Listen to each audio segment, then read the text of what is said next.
Government गलती से बनी हुई है और माइनॉरिटी गवर्नमेंट है। ये गवर्नमेंट कभी भी गिर सकती है। कांग्रेस बौखला चुकी है। कांग्रेस के पास सिर्फ झूठ फैलाने के लिए है। बाई मिस्टेक उन लोगों को कुछ बल मिल गया है, गलत सलत प्रचार करके, भ्रामक प्रचार करके। ये विरुद्धों का सामंजस्य बिठाने की कोशिश है और ऐसी कोशिशें कामयाब नहीं होती। राहुल गांधी टेक्नोलॉजी के सिवा उनके पास कोई शब्द नहीं है। तीसरी बार में 99 भी नहीं कांग्रेस पार कर गई। लोकसभा के नतीजे तो मैं कहती हूँ फेलर है। पिक्चर पूरी अभी असेंबली के समय से बाकी है। आज तो बीजेपी के पास 241 सीटें हैं। यूपी की सरकार अगर 10 साल चलती है तो मोदी जी की सरकार, एनडीए की सरकार क्या क्यों नहीं चलेगी।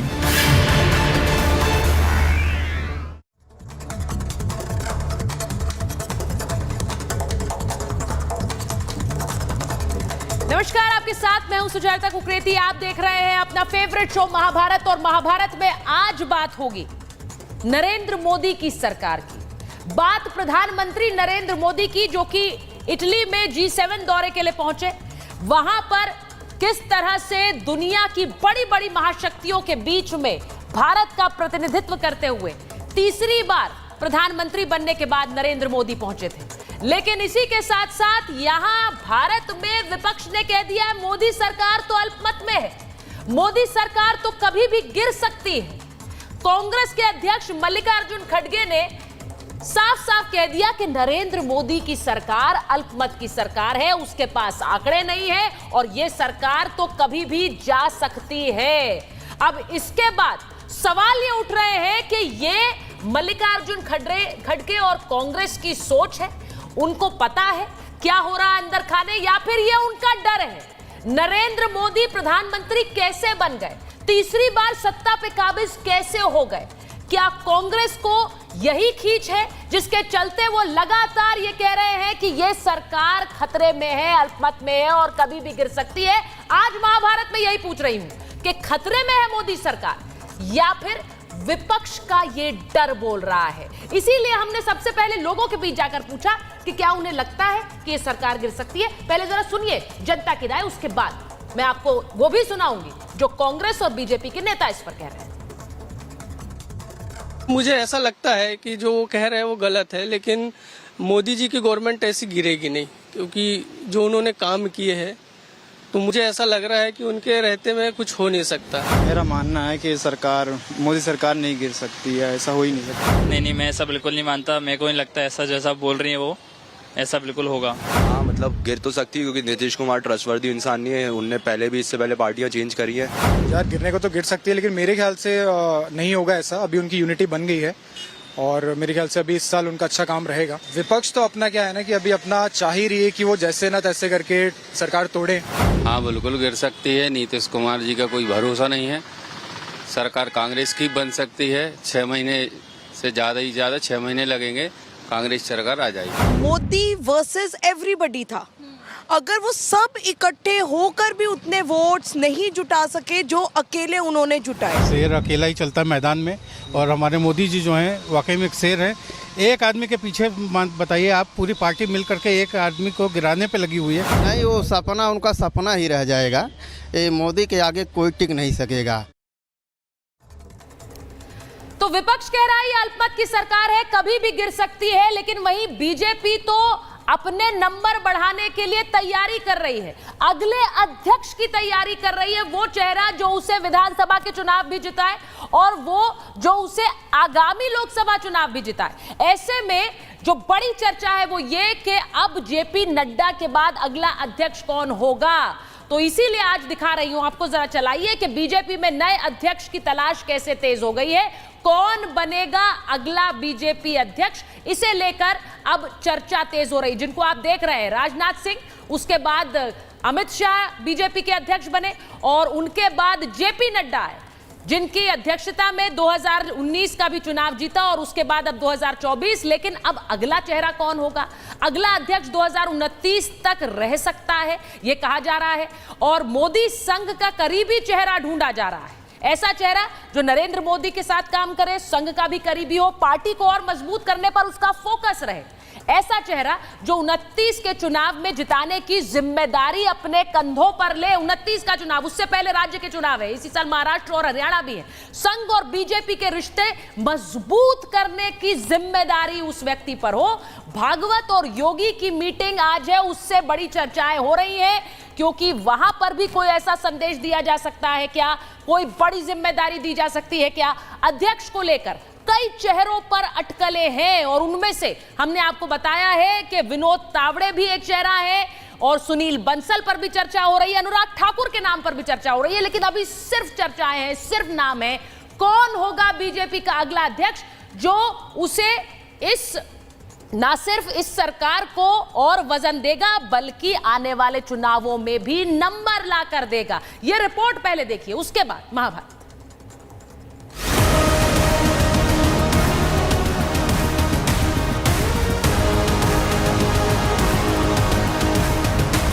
मोदी न सिर्फ भारत के केंद्र में है बल्कि हमारे पीएम नरेंद्र दुनिया के केंद्र में है। इटली की ये तस्वीरें बताती हैं कि आज विश्व में भारत कैसे सेंटर पोजीशन पर है और उसे यहां तक लाने में मोदी के 10 साल निर्णायक साबित हुए हैं। भारत को दुनिया के केंद्र में लाने वाले मोदी को केंद्र सरकार से हटाने की साजिशें शुरू हो गई हैं। लगातार तीसरी बार चुनाव में हारने वाली कांग्रेस के मुखिया अब मोदी सरकार गिराने की भविष्यवाणी करने लगे हैं। एनडीए गवर्नमेंट गलती से बनी हुई है। मोदी जी को एक तो मैंडेट नहीं है और माइनॉरिटी गवर्नमेंट है। ये गवर्नमेंट कभी भी गिर सकती है। 99 सीटें पाने वाली पार्टी के अध्यक्ष खड़गे ने जैसे ही यह दावा किया तो टीम मोदी भड़क गई, कांग्रेस को नतीजे याद दिला दिए। कांग्रेस दूसरों को क्या कहेगा। राहुल गांधी टेक्नोलॉजी के सिवा उनके पास कोई शब्द नहीं है। तीसरी बार में 99 भी नहीं कांग्रेस पार कर गई। इन लोगों की सीटें ही मात्र 100 तक भी आंकड़ा नहीं पहुंच पाया। 3 डिजिट में भी जिनका आंकड़ा नहीं पहुंच पाया वो लोग इस प्रकार की बातें कर रहे हैं। कांग्रेस बौखला चुकी है। कांग्रेस के पास कहने के लिए कुछ नहीं है। कांग्रेस के पास सिर्फ झूठ फैलाने के लिए है और कुछ नहीं है। कुछ का कुछ बोलते रहते हैं और केवल जनता को गुमराह करने का काम करते हैं, क्योंकि उनके दिमाग की क्लियरिटी बिल्कुल नहीं है और जो सच्चाई के तथ्य हैं उसके साथ नहीं बोलते। बहुत दिन हो गए उन्हें सत्ता से दूर, बेचारों की गलती भी नहीं है, एक उम्र भी हो गई है। नीतीश और नायडू के साथ ही पूरा एनडीए मोदी के साथ खड़ा है। तीसरी पारी का आगाज हो चुका है, लेकिन ममता के बाद अब खड़गे ने भी दांव खेला है। सरकार को अल्पमत में बताने वाले शायद नंबर्स भूल गए हैं। एनडीए 292 और इंडी के पास 234 सीटें हैं। मोदी की सेना बहुमत से भी 20 ज्यादा है। इंडी वाले मिलकर भी बहुमत से 38 कम है।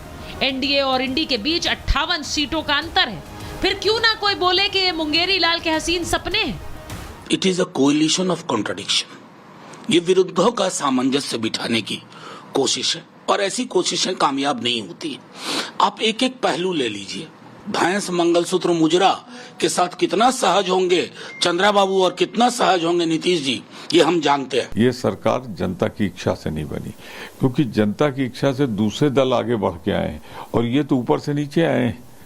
इनके मतों का प्रतिशत कम हुआ है, सीटें कम हुई हैं, तो ये जनता की पहली पसंद नहीं है। बाई मिस्टेक उन लोगों को कुछ बल मिल गया है। गलत सलत प्रचार करके, भ्रामक प्रचार करके, झूठी बात कह करके यहाँ की जनता थोड़ा भ्रम में आ गई, इसलिए। और नहीं तो 50 के नीचे वो लोग रहते हैं। मोदी के साथियों को भड़काने की विपक्ष चाहे जितनी कोशिश कर ले, लेकिन नीतीश और नायडू की पीएम के साथ जो केमिस्ट्री है, क्या वही इंडी की दुखती रग है? एनडीए की एकजुटता आखिर कब तक विपक्ष को खलेगी? हर पैरामीटर से देखेंगे, दुनिया ये मानती है और मानेगी कि ये एनडीए का महाविजय है। Bureau report, Republic Bharat. मेरे साथ बीजेपी के राष्ट्रीय प्रवक्ता अजय आलोक जी जुड़ रहे हैं, राजकुमार भाटी जी राष्ट्रीय प्रवक्ता समाजवादी पार्टी जुड़ रहे हैं, कांग्रेस के नेता वरुण पुरोहित जी हमारे साथ हैं, कंचना यादव जी आरजेडी की प्रवक्ता हैं और धीरेन्द्र कुमार मुन्ना जी प्रवक्ता हैं एलजेपीआर के। बहुत बहुत स्वागत आप सभी का। मैं उम्मीद कर रही हूँ अजय जी को आवाज ठीक आ रही है, वो बार बार अपने ईयरपीस पर हाथ लगा रहे हैं, जरा चेक कर लीजिए। मैं एक बार जरा भाटी जी आपके साथ शुरुआत कर लेती हूँ, जरा बता दीजिए कि अल्पमत में तो ये सरकार नहीं है क्योंकि सरकार चल रही है और बन गई है। अब मैं इसे हकीकत तो कह नहीं सकती हूँ, सपना कहूँ क्या विपक्ष का? नहीं, आप बिल्कुल सहमत नहीं होंगे, क्योंकि आप तो इस बात से भी सहमत नहीं हो रही थी कि एनडीए की सीटें घट रही हैं, बीजेपी की सीटें घट रही हैं, बीजेपी की लोकप्रियता कम हुई है, मोदी जी की लोकप्रियता कम हुई है, जो मोदी मैजिक का गुब्बारा था वो फूट चुका है। हम तो पूरे चुनाव कहते रहे, लेकिन आप और रिपब्लिक भारत इस बात से कभी सहमत नहीं हुआ। रिपब्लिक भारत तो लगातार 400 सीटें देता रहा एनडीए को, बीजेपी को 370 380 देता रहा। I am sorry, I am interjecting, लेकिन आप मुझे बता दीजिए कौन से एग्जिट पोल ने नहीं दी थी। पहले आप मुझे बता दीजिए कौन से ने नहीं दी थी, क्योंकि सब ने दी थी। दूसरी बात, जब नंबर आपके आए तो सबसे पहले आपको बधाई किसने दी थी ये भी बता दीजिएगा, उसके बाद आगे बढ़िएगा आप।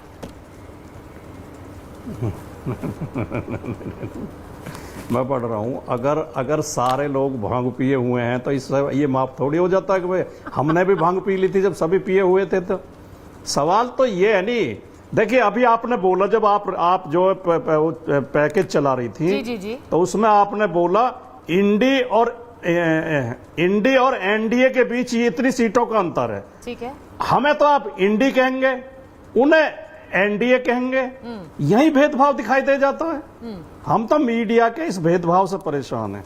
मीडिया को तो निष्पक्षता आप नहीं हो सकते, लेकिन निष्पक्ष होने का दिखावा तो करना चाहिए कम से कम। निष्पक्ष होने का दिखावा तो करो।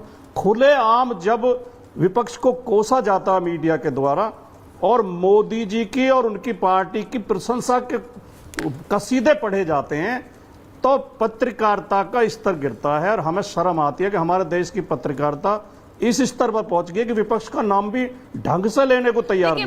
भाटी हमारी बात तो भाटी तब जी, सुनी जाएगी, बहुत हमारा सम्मान पक्ष के तब साथ समझेंगे मैं आप। आपसे ये कह रही हूँ, हमारा नाम भी बहुत सम्मान के साथ आपसे कह रही हूँ। आप पत्रकारिता और पत्रकारों पर इतने सवाल उठा देते हैं, तब भी मैं सम्मान के साथ हमेशा हाथ जोड़कर आपको जवाब देती हूँ, क्योंकि आप बड़े हैं और ये भी कि आप बहुत अनुभवी नेता हैं। लेकिन आप जब सवाल उठाते हैं, वो कल को अपना नाम भारत रख लेंगे तो मैं अजय आलोक जी को भारत कहने लग जाऊं, हिंदुस्तान कहने लग जाऊं। आपको इंडिया अलायंस कहती हूं तो चलिए उनको इंडिया अलायंस कह देती हूं, आपकी बात मान ली। और बताइए, इंडिया अलायंस बोल दूं उन्हें, आप इससे खुश हो जाएंगे, बहुत अचीव कर लेंगे, तो मैं कह देती हूं इंडिया अलायंस से अजय आलोक जी जुड़ रहे हैं हमारे साथ, तो अजय आलोक जी से सवाल पूछ लेती हूँ, इंडिया अलायंस का रिप्रेजेंटेटिव है वो, मैं उनसे पूछ लेती हूँ, इसमें आप खुश हैं? बहुत अच्छी बात है ये आपके लिए। मैंने जो सवाल उठाए हैं सुचरिता जी, मैंने जो सवाल उठाए हैं उनमें एक भी गलत हो तो आप मुझे बताओ। उन्हें आप एनडीए कहेंगे और हमें इंडी कहेंगे, तो ये सवाल नहीं बनता क्या? सर मैंने जवाब उसका दे दिया भाटी, और लगातार कहेंगे, हमारे ऑब्जेक्शन करने के बाद भी कहेंगे, मैंने उसका तो क्या सवाल नहीं बनता? चलिए डाइग्रेस कर रहे हैं, मैंने उसका जवाब आपको दिया। वो कल को भारत कह लेंगे, मैं कहने लग जाऊं हिंदुस्तान है वो भारत है, तो नाम तो कोई भी कुछ रख सकता है। मेरा सिर्फ ये कहने का मतलब एक अलायंस है, आप एक अलायंस है, आप उनको इसलिए कहते हैं, आपको इंडिया कह दूंगी आप खुश हो जाइए। यही अगर जीत और हार तय करने लगेगा तो मेरे कहने से वो भी अलायंस है पार्टी जी। लेकिन मैं डाइग्रेस कर रही हूँ, मैं फिर डाइग्रेस कर रही हूँ, इसीलिए मैं एक बार अजय आलोक जी के पास जाती हूँ। एनडीए में भी ए अलायंस है। ठीक है भाई, एनडीए अलायंस से बात कर रहे हैं, मैं फिर बोल देती हूँ। अजय आलोक जी से बता दीजिए, इसी में अगर खुशी है तो यही सही। मुझे ये बताइए अजय आलोक जी, जब से सरकार बनी ये बात बार बार बहुत से लोगों के मन में है कि क्योंकि आपका पूरा आंकड़े नहीं आए तो कहीं ये सरकार गिर तो नहीं जाएगी। क्या मल्लिकार्जुन खड़गे ने जो कहा है वो उनका डर है या फिर नंबर्स को लेकर एक यथास्थिति वो कह रहे हैं? देखिए सुचरिता जी, सबसे पहले तो भाटी जी लगातार बोल रहे थे कि हमें इंडी बुलाते हो, उनको एनडीए बुलाते हो। अरे इंडी आप गलत बुलाती हैं, इन्हें घमंडिया बुलाइए, इंडी मत बुलाइए।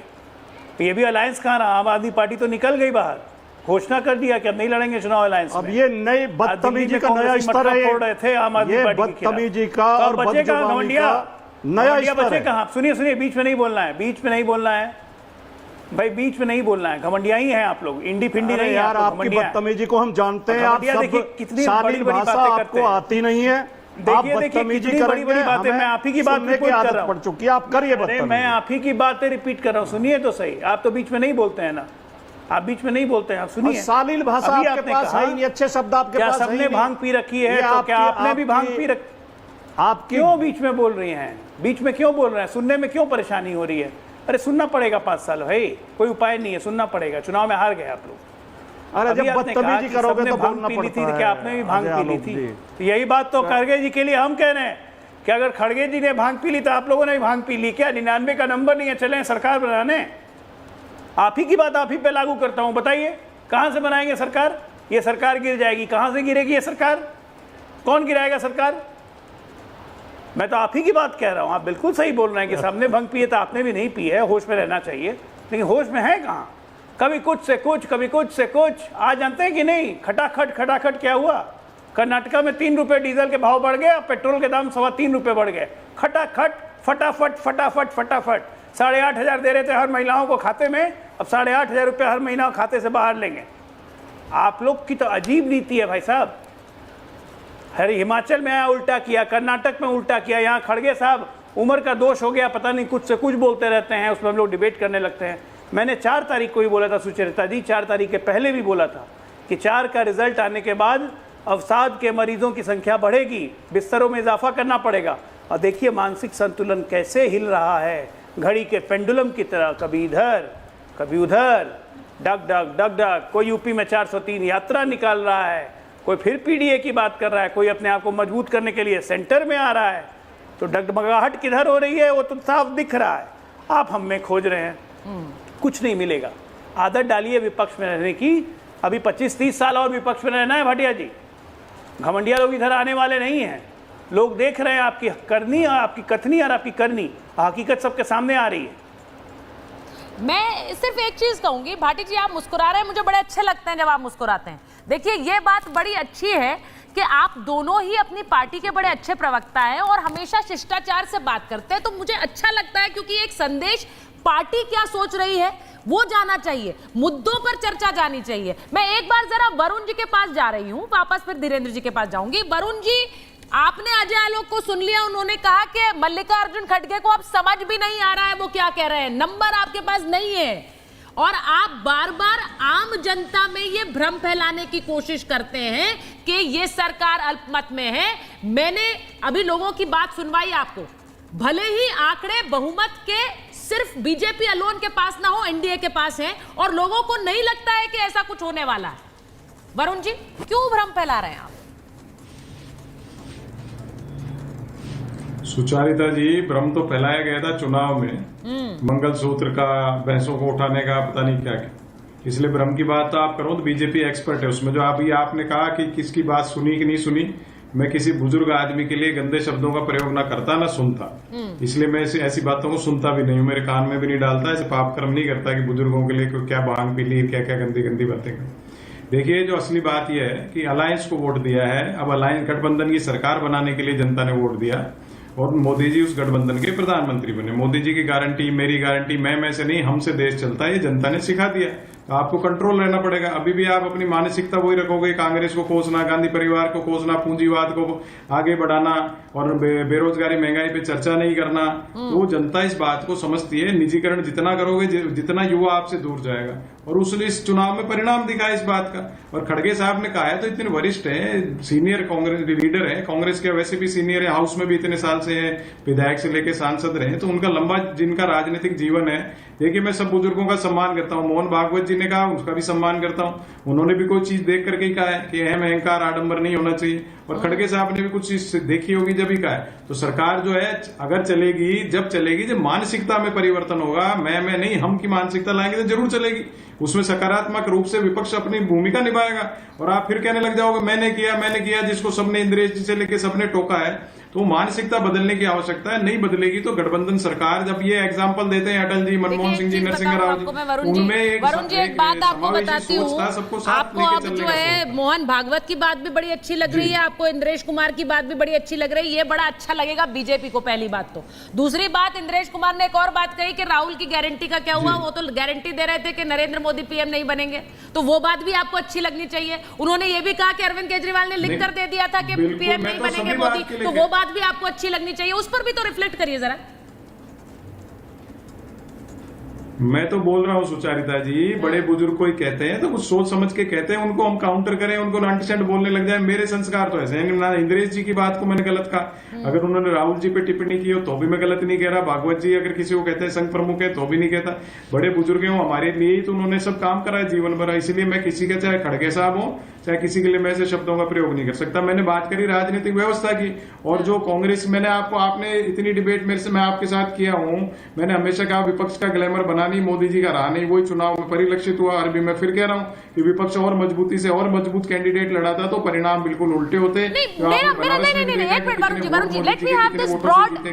Late me have this broad discussion. आप कह रहे हैं कि नरेंद्र मोदी के पास नंबर्स नहीं है, अब बहुमत का आंकड़ा बीजेपी के पास नहीं आया, ये सच्चाई है और ये तो 4 तारीख से हम सबने एक्सेप्ट की। लेकिन मुझे ये बताइए कि तीसरा टर्म कोई व्यक्ति प्रधानमंत्री बन रहा है, ये अपने आप में कोई छोटी चीज है क्या? मैं धीरेन्द्र जी आपसे पूछ लेती हूं, क्योंकि आप उस गठबंधन का हिस्सा हैं। ये बार बार बोला जा रहा है कि अल्पमत में सरकार है, ये और जितने सवाल पूछे जा रहे हैं वो गठबंधन के साथियों पर भी उतने ही लागू होते हैं, क्योंकि उन पर संशय बनाकर ये कहते हैं कि भाई अल्पमत में सरकार है, ये कभी भी छोड़ देंगे। सुचारिता जी, ये प्रीपोल अलायंस है ना हम लोगों का, मोदी जी को लेकर के वोट हम लोगों ने सभी साथियों ने मांगा था, तो ये कैसे इस तरह की बात कर सकते हैं? अरे ये इसलिए बोल पा रहे हैं ना कि एनडीए से सावधानी हटी और जो दुर्घटना हुई है उसी का परिणाम है कि इन लोगों को कुछ सीटें आ गई है। मैं तो बराबर हर एक चैनलों पे बोल रहा हूँ, स्टेशनों पे लिखा रहता है ना, सावधानी हटी तो दुर्घटना घटी। हाँ, इन लोगों ने, और दूसरी बात है कि गलत तरीके से जिस तरह से इन लोगों ने प्रचार किया संविधान को लेकर के कि संविधान बदल दिया जाएगा, और सबसे मतलब देखिए विडंबना ये है कि जिन लोगों ने संविधान को बदला अपने जमाने में वही हल्ला कर रहे थे सुचरिता जी की संविधान बदला जाएगा। स्वर्गीय इंदिरा जी का तो दौर आप लोगों को पता ही होगा कि संविधान में पहली बार किसी ने छेड़छाड़ किया था तो वही कांग्रेस पार्टी थी, और वही लोग हल्ला कर रहे थे। और अल्पमत की सरकार के गिरने की ये लोग जो एक कल्पना या ख्वाब देख रहे हैं, इसलिए देख रहे हैं ना कि अल्पमत की सरकारों को गिराने का एक लंबा अनुभव कांग्रेसियों को रहा है, चाहे वो एच.डी. देवगौड़ा की सरकार हो, आई.के. गुजराल साहब की सरकार हो, स्वर्गीय चंद्रशेखर जी की सरकार हो, तो इस तरह के सरकारों को गिराने का एक लंबा अनुभव, संविधान के साथ छेड़छाड़ करने का लंबा अनुभव रहा है। तो वैसा ही जैसे मन में इच्छा होती है उसी तरह का इन लोगों का सोच होता है। एनडीए में तो हम लोगों ने इसके पहले, सबसे पहले अटल जी के नेतृत्व में गठबंधन की सरकार को पूर्णकालिक 5 साल तक चला करके और देश में एक मिसाल कायम किया था। उसी का अनुकरण ये कांग्रेस के और इंडी गठबंधन के लोग करके और 2009 तक उन्होंने 14 तक चलाया, 13 तक। आज हम ही को सब कुछ हमसे सीख करके हमको सिखला रहे हैं, ये दुर्भाग्य है। चलिए मैं एक बार देखिए ना कि मैं एक बार भाटी जी और अजय जी के पास वापस जाऊं, उससे पहले कंचना जी आपसे पूछ लेती हूँ। जो ये बार बार कहा जाता है कि ये सरकार चलने वाली नहीं है, तो मुझे ये बताइए किस पर भरोसा आपको नहीं है? क्योंकि वहां तो सब कुछ ठीक है इस वक्त, लेकिन आप लोग किस पर भरोसा नहीं कर रहे हैं? क्या लग रहा है कड़ी कहां से टूटेगी? अल्पमत की सरकार अभी नहीं है कंचना जी। देखिए, अगर मेरी आवाज आ रही है तो एलजेपीआर के प्रवक्ता बोल रहे हैं, बैक आ रही है, मेरी आवाज करेक्ट करा दीजिएगा। वो बोल रहे हैं कि प्री पोल अलायंस है, तो उनको यह भी मालूम होना चाहिए कि 2015 में हमारे साथ नीतीश जी लड़े थे, प्री पोल अलायंस था, लेकिन चले गए भारतीय जनता पार्टी के साथ, और 2020 में फिर बीजेपी के साथ लड़े थे, प्री पोल अलायंस था, लेकिन आ गए फिर आरजेडी के साथ। तो नीतीश जी के साथ प्री पोल वाला कोई कंडीशन लागू नहीं होता है। और दूसरा सबसे अहम बात है कि जनता ने हमें जो जनादेश दिया है उसमें कहा है कि अभी तुम है वो फील्डिंग करो, बैटिंग करने की बारी तुम्हारी आएगी। हम वो नहीं है जो ईडी सीबीआई से, हम वो नहीं है जो पैसे के आधार पर किसी की पार्टी को तोड़ दे और एलजेपीआर से एलजेपी से एलजेपीआर बना दे। हम उसका वो काम नहीं करते हैं, लेकिन हम ये जरूर देखते हैं कि जदयू हो चाहे टीडीपी हो, दोनों अलग विचारधारा है, दोनों के अलग मांगे हैं। ये अग्निवीर को उचित ठहराते हैं और जदयू कर रही है ऑडियो ठीक करा दीजिए। और अभी जो नीट का परीक्षा लीक हुआ है, नीट में जो परीक्षा लीक हुआ है उसमें 24 लाख बच्चे हैं, और 24 लाख बच्चे को अगर एक फैमिली में 4 लोग हैं तो 96 लाख जो परिवार है वो तो इनके साथ खड़ा नहीं होगा। जो बच्चे सुसाइड कर रहे हैं उनके परिवार तो इनके साथ खड़े नहीं होंगे। चाहे अग्निवीर का मुद्दा हो, चाहे मुसलमानों का आरक्षण को लेकर मुद्दा हो जो टीडीपी कह रही है, और ईदगाह और एलजेपीआर बना देते हैं की बात करनी है, हज के लिए 1 लाख की बात कर रही कंचना है जी। और जो बात कर रही है उनकी जो देखिए कंचना जी का ऑडियो ठीक कराइए थोड़ा सा।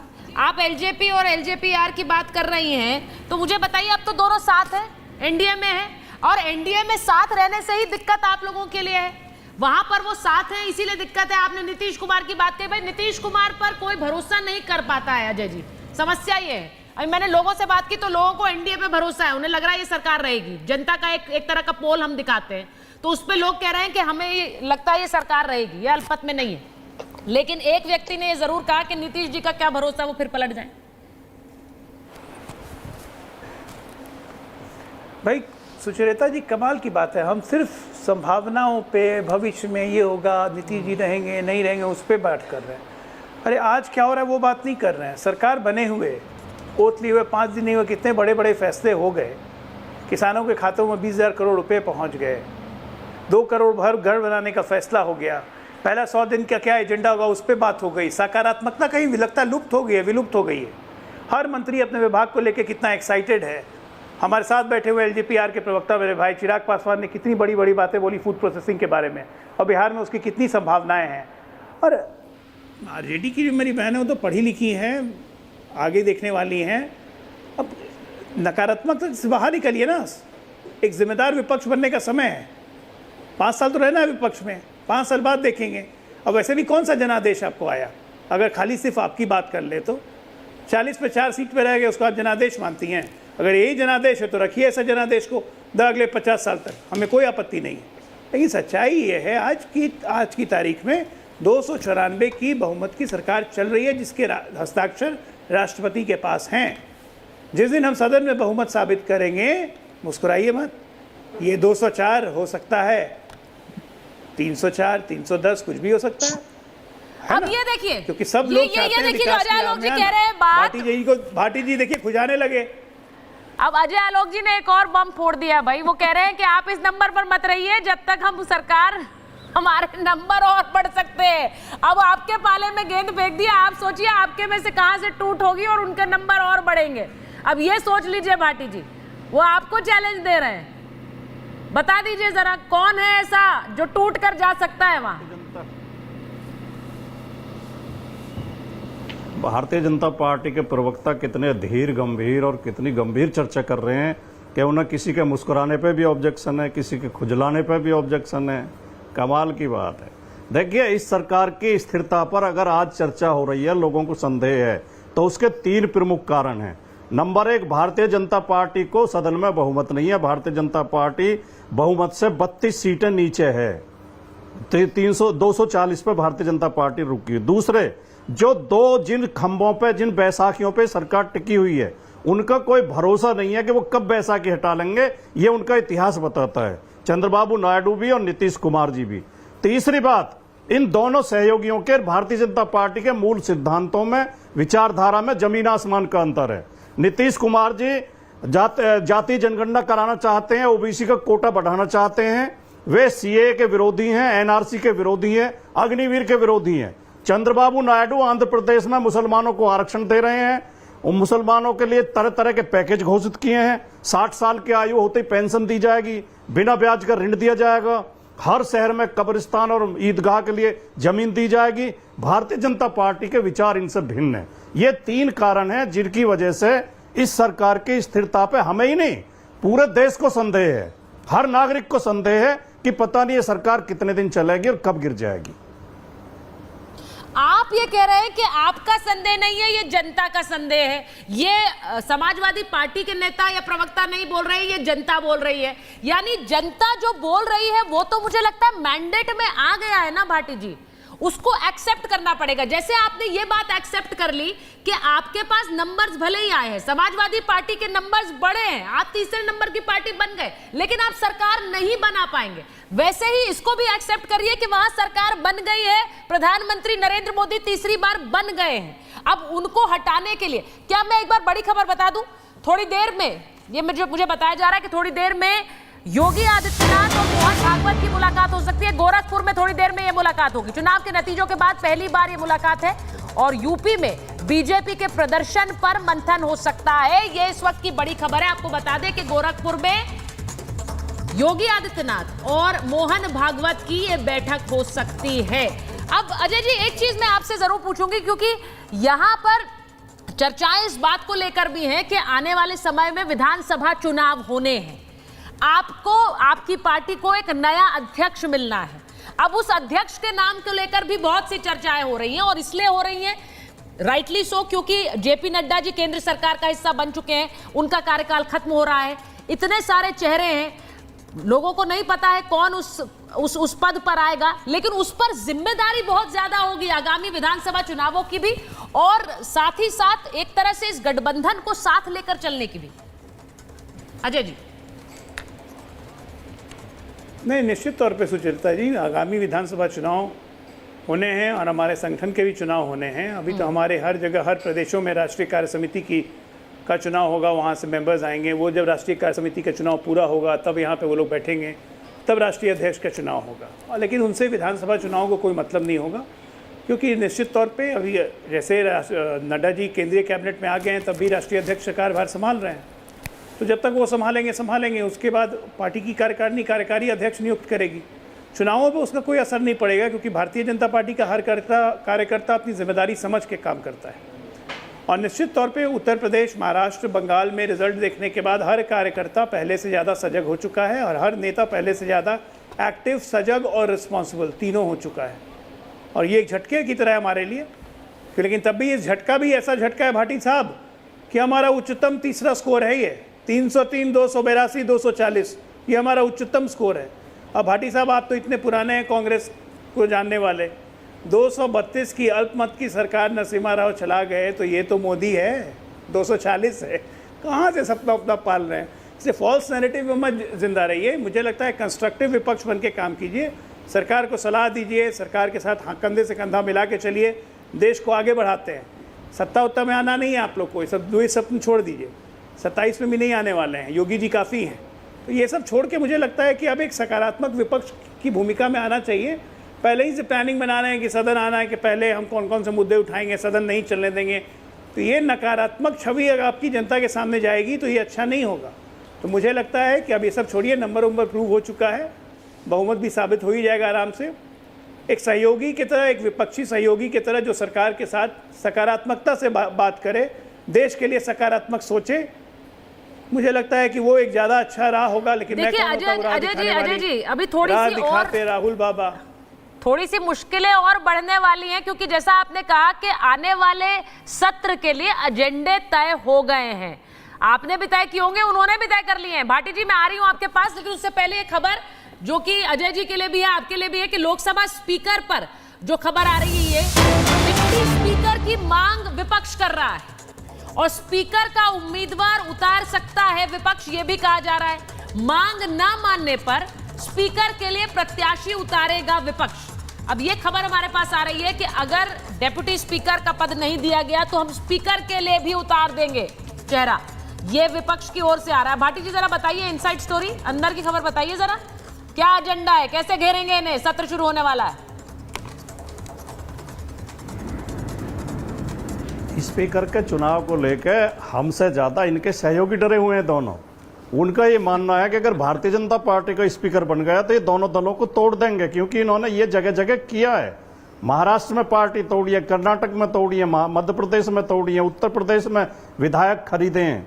तो ये भारतीय जनता पार्टी का चेहरा बन चुका। लेकिन मैं कहना ये चाहता था कि अभी बार बार कहा गया, आपने भी कहा, अजय आलोक ने भी कहा कि भारत बीजेपी के चुनाव, चुनाव शब्द प्रयोग नहीं करो, ये कहो नियुक्तियां। चुनाव कहां होते हैं बीजेपी में? बीजेपी में लंबे अरसे से चुनाव नहीं हुए। अटल बिहारी वाजपेयी जी के जमाने में कभी चुनाव हुए थे, उसके बाद से नियुक्तियां होती हैं। नाम तय होकर पहले नागपुर से आते थे, अब मोदी जी तय कर देते हैं कौन अध्यक्ष बनेगा। कोई बीजेपी में चुनाव नहीं होता है, वरना तो आप खुला नॉमिनेशन कराइए, कार्यकर्ताओं को वोट डालने दीजिए, चुनाव तो उसे कहते हैं। तो ये जो पार्टी विद डिफरेंस का नारा देते थे, अब पार्टी विद डिफरेंस नहीं है, अब इनके यहाँ नियुक्तियां होती हैं, और जो चेहरे जो पसंद आते हैं उन्हें बना देते हैं। और समाजवादी पार्टी में? समाजवादी पार्टी में जब भी अध्यक्ष चुना जाएगा, आप रिपोर्टिंग करने के लिए आना, खुलेआम सबको अधिकार होता है, कोई भी नॉमिनेशन कर सकता है, और नॉमिनेशन होते हैं। और अध्यक्ष बाकायदा कार्यकर्ताओं के बीच में, पूरे देश के कार्यकर्ता। अध्यक्ष कौन बनता है सर? अब जिसे कार्यकर्ता, भाटी जी अभी तक अध्यक्ष क्यों नहीं जिसे बने? कार्यकर्ता सपोर्ट करते हैं, बताइए जरा। राष्ट्रीय भाटी जी क्यों अधिवेशन नहीं बने में, अध्यक्ष? राष्ट्रीय अधिवेशन में नहीं सर, आप जान पूरे रहे हैं मैं क्या देश कह के रही हूँ, आप प्रतिनिधि जान शामिल रहे हैं मैं होते क्या हैं। कह रही हूँ। वही सवाल मैं कंचना जी से पूछ लेती हूँ। आपने कहा कि वहां पर सिर्फ एक मोहर लगेगी, रबर स्टैंप लगेगा, तो कंचना जी बताइए वहां पर अध्यक्ष कौन बनेगा आरजेडी में? मैं ये चाह रही हूँ ये पारदर्शी तरीका हर पार्टी में हो, लेकिन सवाल उठाने वाले पहले अपने गिरेबान में भी देख लें। कंचना जी आप बिल्कुल सही कह रही हैं। जहां तक डिप्टी स्पीकर का पद डिप्टी स्पीकर का पद विपक्ष के पास रहता है, लेकिन पार्टी तानाशाही रवैया है, उस रवैये में तो मैं कंचना जी ऑडियो ठीक कराऊंगी, ऐसे आवाज नहीं आ रही आपकी, ऑडियो ठीक नहीं है, ऑडियो ठीक नहीं है, ठीक कराइए। मैं सिर्फ ये कह रही हूँ कि ये भाई अजय आलोक जी, ये सवाल कब से उठने लगे हैं आपकी पार्टी पर? आपकी पार्टी में तो हम जानते हैं कि इतने समय से अध्यक्ष बदलते रहे हैं, लेकिन ये सवाल अब क्यों उठने लगे हैं आपकी पार्टी पर कि यहाँ पर एक क्लियर मैंडेट से नहीं होता, एक मोहर लगेगा?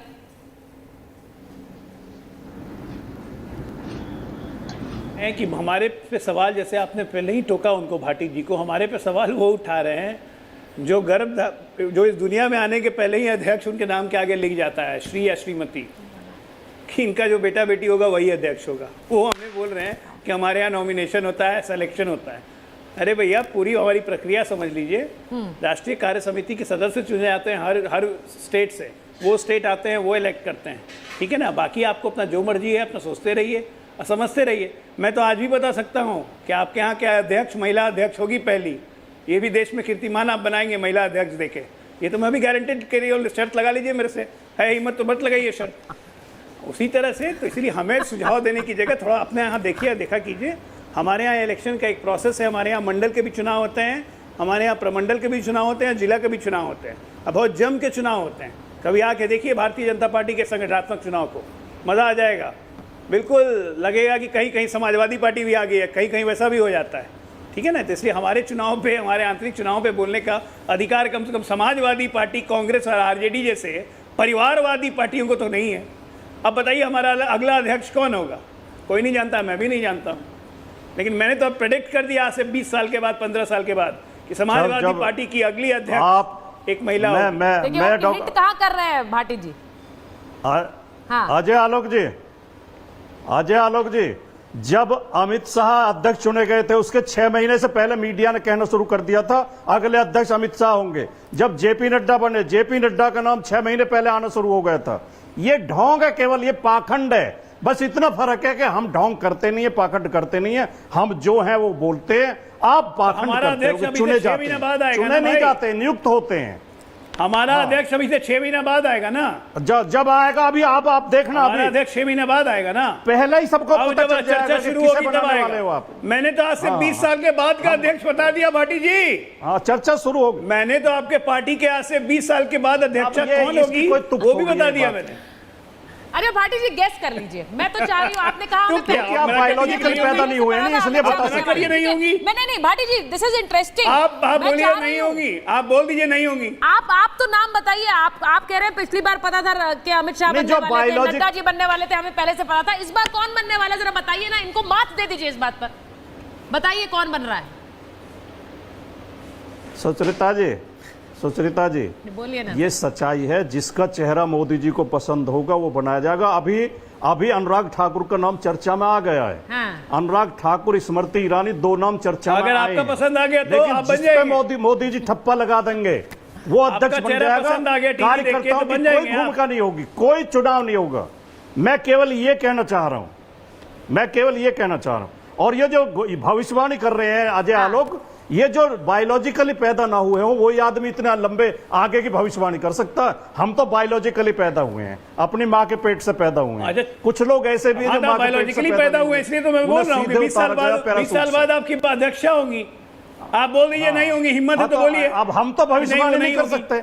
अखिलेश की बेटी अध्यक्ष नहीं होगी, आप बोलिए। नहीं है, अखिलेश जी की बेटी अखिलेश जी की बेटी अध्यक्ष नहीं बनेंगे समाजवादी पार्टी। रानी का नाम ले रहे हैं। नहीं, ये बड़ा इंटरेस्टिंग है। जब बनेंगे अध्यक्ष भाटी जी, हम इसी मंच पर चर्चा फिर से करेंगे। और मैं खुलकर बोलूंगी, मर्यादा के खिलाफ है। बताया आपने ये नाम लिया, नाबालिग बच्चों का नाम राजनीति में घसीटना और उस समय हम चर्चा जरूर करेंगे इस बात को लेकर, अगर इन दोनों नामों में से किसी एक पर मोहर लगती है, क्योंकि आपने इन नामों पर रिफ्लेक्ट किया है भाटी जी। तो इसी मंच पर महाभारत में आपसे चर्चा करूंगी अगर इनमें से कोई नाम हुआ, और खुलकर कहूंगी भी कि भाटी जी ने पहले कहा था, ये भी आप जानते हैं, मैं इसमें पीछे नहीं रहती हूं। लेकिन धीरेन्द्र जी जो बात वो कह रहे हैं, बीजेपी का अध्यक्ष अगला कौन होगा उस पर बड़ी जिम्मेदारी होगी, लेकिन उस पर जिम्मेदारी इस पूरे गठबंधन को साथ लेकर चलने की भी होगी, क्योंकि मल्लिकार्जुन खड़गे जो कह रहे हैं वो एक हद तक विपक्ष की सारी पार्टियों का मत भी है और इच्छा भी है। हमारे यहाँ जो गठबंधन है सुचरिता जी, आप देखिए ना कि बड़ा अनुभवी गठबंधन है। इसमें से कोई आज के गठबंधन में आने वाले नेता न है न पार्टी है, सब 10 साल 15 साल से जुड़े हुए लोग हैं। और ये लोग हम लोगों के लिए दुआ करना चाहते हैं, पता नहीं क्यों। देखिए कि अभी हम लोगों में से गठबंधन का कोई भी नेता एक दूसरे के खिलाफ में तो नहीं बोले हो, सीट कम या ज्यादा आई हो, लेकिन अभी अभी दिल्ली में देख लीजिए ना, इकट्ठा झंडा का अभी डंडा निकला भी नहीं है कि एक दूसरे के ऊपर में डंडा निकाल के बैठ गए। कांग्रेस और देखिए आम आदमी पार्टी एक दूसरे के खिलाफ में बोलना स्टार्ट कर दिए, और वही लोग कह रहे हैं कि ये सरकार नहीं चलेगी, ये गठबंधन नहीं चलेगा। जब ये चुनाव हुआ सुचरिता जी, दो गठबंधनों के बीच में हमारी गठबंधन एनडीए को स्पष्ट बहुमत मिला, अब इनको नहीं मिला है, आपस में भी लड़ रहे हैं दिल्ली में। न जाने किस तरह से ये लोग डिप्टी स्पीकर का भी मांग करते हैं, और भारत में प्रधानमंत्री भी खुद के गठबंधन का बनाना चाहते हैं। वैसे वैकेंसी तो है नहीं। और भाटी साहब बड़े अच्छे, मतलब बड़े भाई हैं। समाजवादी पार्टी बिल्कुल प्रो कांग्रेस है, इनका कोई अलग विचारधारा नहीं, क्योंकि समाजवाद की उत्पत्ति ही कांग्रेस से हुई है, किसी दूसरे से तो हुई नहीं है। और संविधान में छेड़छाड़ करके जब संविधान सभा में सुचरिता जी 6 बार प्रस्ताव आया कि समाजवाद और सेकुलर दो शब्द को जोड़ा जाएगा, लेकिन प्रियम्बल में इसको नहीं जोड़ा गया। लेकिन जब बहुमत नहीं थी इंदिरा जी को, तब दोनों शब्दों को बैक डेट में जोड़ा गया। तो वैसे ही लोगों का प्रोडक्ट है ये। तो समाजवाद और कांग्रेस में कोई फर्क नहीं है, एक ही भाषा लोग बोल रहे हैं और मना रहे हैं कि किसी तरह से ये लोग हम लोगों के तरह पदलोलुप हो जाए और आपस में खींचातानी कर ले। लेकिन हम लोग देश के लिए लड़ रहे थे, देश को नया प्रधानमंत्री तीसरी बार ने हम लोगों ने दिया है, देश को तीसरी पहला एजेंडा तकरार का सामने आ गया है, स्पीकर डेप्यूटी स्पीकर, ये क्लियर कर दिया है विपक्ष ने, और विपक्ष ने गेंद अब आपके पाले में फेंक दी है। उन्होंने ऐसा लग रहा है कि तय कर लिया, अगर डेप्यूटी स्पीकर उन्हें नहीं मिलेगा तो हंगामा सदन में होगा। उन्होंने कह दिया स्पीकर के लिए भी उम्मीदवार उतार देंगे, ऐसा भी बयान आ रहा है। तो अगर ऐसा होगा, के लिए भी नहीं उतार पाए, ऐसा होगा तो ऐसा लग रहा है सदन शुरू होने से पहले एजेंडा हंगामे का तय हो गया है। वरुण जी, हंगामे का एजेंडा पहले से सेट कर लिया आप लोगों ने, ऐसा लग रहा है कम से कम। सुचारिता जी अभी वक्ता बोल रहे थे समाजवाद की बात, तो इनकी तो पूंजीवाद की सोच है, तो ये तो पूंजीवाद वर्सेस समाजवाद चलेगा देश में, पर जनता देखेगी क्या करना। दूसरी अभी आप जो बात कर रहे हो, इनके 240 में 40-50 तो कांग्रेस बैकग्राउंड के सांसद आए, वो भी आप सोच लीजिए। जब अजय आलोक जी ने बम फोड़ा तो इस बम पे भी ध्यान दे लीजिए। और दूसरा जो अजीत पवार का गुट क्या बोल रहा है, अभी ओम प्रकाश राजभर क्या बोले, बाद में पलट के संगीत सोम और संजीव बालियान में क्या संगीत उनमें लड़ाइयां हो रही है, RSS और अरे आप अभी दिल्ली में तो करिए वरुण जी, संघ में और भारतीय जनता पार्टी। वरुण जी दिल्ली में बताइए ना, क्या गैस बन रही है, गैस का प्लांट अलॉट करा लो मोदी जी से। अरे गैस का प्लांट अलॉट करा लो मोदी जी से, मैं नहीं बोला आपके बीच में, जबरदस्ती बीच में बोलते हो। अरे गलत मत मैं कह रहा हूँ सुचारिता जी, सारा विपक्ष जो इनके साथ अलायंस है वो जगह जगह अलग अलग विचार व्यक्त कर रहा है, संघ का और मोदी सेंट्रिक भाजपा का। संघ में आपको आना तो आ जाइए ना, स्वागत जो आप कह रहे हो सेट कर लिया, क्यों हंगामा करेंगे हम। अरे भाई बीच बीच में क्या बोलते हो सुचारिता जी, किसको बैठाते हो आप, क्या बीच बीच में बोलते हो यार। आपको खुद को मैनर से नहीं बात करने की, कैसे चलाओगे सरकार, इस मानसिकता से चलाओगे कि दूसरे को बोलने नहीं दोगे, मानसिकता है आपकी, नहीं चला पाओगे सरकार ऐसी मानसिकता। ऐसा थोड़ी आपको बोलने से रोक, नहीं क्या विपक्ष को मैं बोला किसी के, नहीं देखिए मेरी बीच बीच में मैं तो नहीं बोलता हल्का फुल्का, ये जिस प्रकार से विपक्ष को बोलने नहीं देते हैं, ये मानसिकता से सरकार नहीं चला सकते। अब कैसे भाई ऐसा है, इस बार तो आंकड़े भी अच्छे आए, ऐसे कैसे रोक देंगे आपको बोलने से। और दूसरी बात यह, आप तो बार बार डरा रहे हो कि अल्पमत में सरकार है, अल्पमत में सरकार है, गिरा देंगे, हिला देंगे, तो अभी तो थोड़ा सा रुक के बोलना पड़ेगा। अजय जी बोले, लास्ट कमेंट अजय जी बोलिए। वरुण जी को अभी भी कांग्रेस की बीमारी लगी हुई है पुरानी, अरे मोदी जी से बोल के गैस की कनेक्शन दिलवा दो, जैसे पहले होता था। इंदिरा जी को बोल के गैस की कनेक्शन ले लो, राजीव जी को बोल के गैस की कनेक्शन ले लो, राहुल सोनिया तीन आ गए, किसी से ही बोल के पेट्रोल पंप ले लो, गैस कनेक्शन ले लो। कौन दुनिया में हो भाई? आओ वापस 2024 से, 4 से 14 नहीं है। लालू जी को बोलो दिलवा देंगे कनेक्शन पेट्रोल का, केरोसिन की एजेंसी मिल जाएगी। वापस आओ, वापस 24 में आ जाओ, संघ में जाओ। वरुण जी 24 में आइए, पहले संघ में शाखा में जाओ, संस्कार सीख के आओ। सही कहावत है, वो जरा याद करना। अभी बहुत इंटरेस्टिंग है। और जैसा मैंने कहा कि अब सदन जब शुरू होगा तो उसमें स्पीकर और डेप्यूटी स्पीकर इसे लेकर जो रार है उसके बीच ऐसा लग रहा है पहले ही मोदी गए हैं। बहुत बहुत धन्यवाद आप सबका महाभारत में जुड़ने। बहुत धन्यवाद।